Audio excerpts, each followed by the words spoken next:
Pagkain para sa diabetic, heto ang dapat kainin. Upang mamuhay ng mahaba at malusog, ang mga taong may diabetes ay maingat sa kanilang kinakain araw-araw.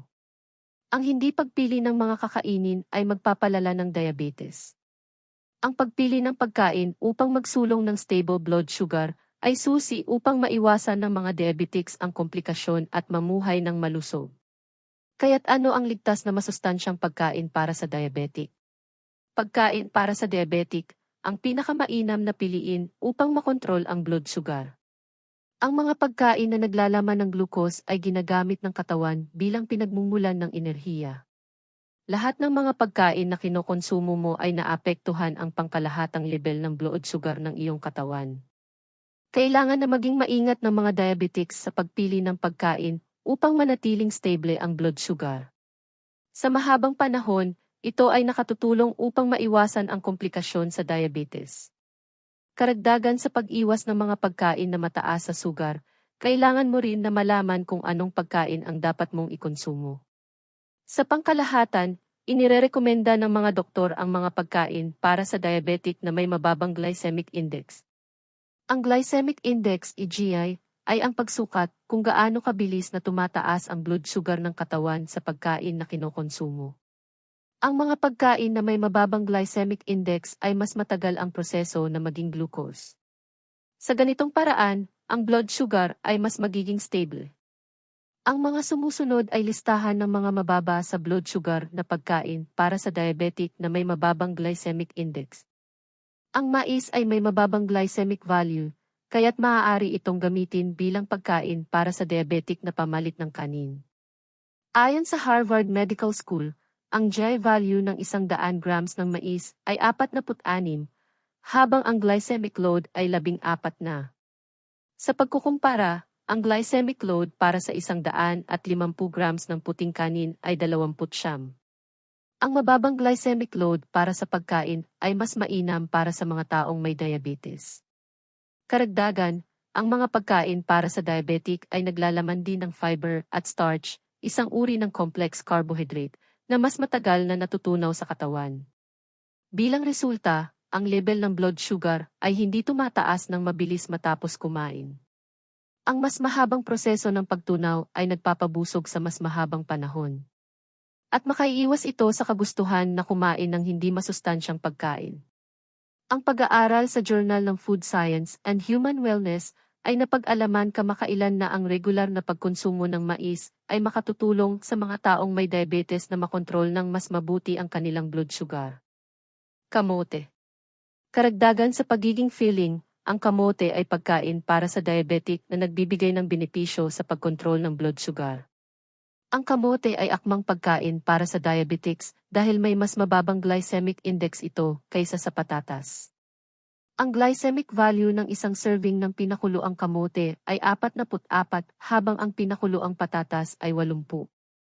Naglalaman ng nutrisyon na fiber, bitamina E, bitamina C at potassium ang kamote at mainam ito para sa diabetes. Whole grain. Ang whole grain ay ilan sa mga masustansyang pagkain para sa diabetic. Kabilang dito ang mga pagkain na mababa ang glycemic value na may mataas ding fiber. Ang kombinasyon ng mababang GI at mataas na fiber ay makatutulong na magpabagal ng absorpsyon ng glucose sa dugo. Karagdagan, ang whole wheat ay naglalaman din ng bitamina at mineral na umaayon sa nutrisyon na kinakailangan ng diabetic. Maraming mga uri ng whole grains na mainam para sa diabetes kabilang ang brown rice, quinoa, barley, black rice, buckwheat, horse wheat o buckwheat, green leafy vegetables. Ang ilang starchy na gulay ay maraming carbohydrates at mataas ang glycemic index. Gayunpaman, hindi lahat ng gulay ay naglalaman ng starch. May mga non-starchy na gulay na mayroong carbohydrates at mababa ang glycemic index. Ang halimbawa nito ay ang mga green leafy vegetables. Ang mga berde at madahon na gulay ay mayaman sa antioxidants lutein at zeaxanthin. Ang parehong antioxidants ay pumuprotekta sa mga mata mula sa macular degeneration at katarata. Karaniwang komplikasyon ng diabetes ang parehong kondisyon na ito. Narito ang ilang uri ng berdeng gulay na nirerekomenda bilang pagkain para sa diabetic. Broccoli, spinach, mustard, bok choy, repolyo. Maaari kang kumain ng iba't ibang berdeng gulay mula sa mga sariwang gulay, mixed salads, soups, stir-fries, at iba pa. Inirerekomenda ng mga eksperto na ang parehong diabetic at malusog na individual ay kumonsumo ng nasa 250 grams ng gulay kada araw.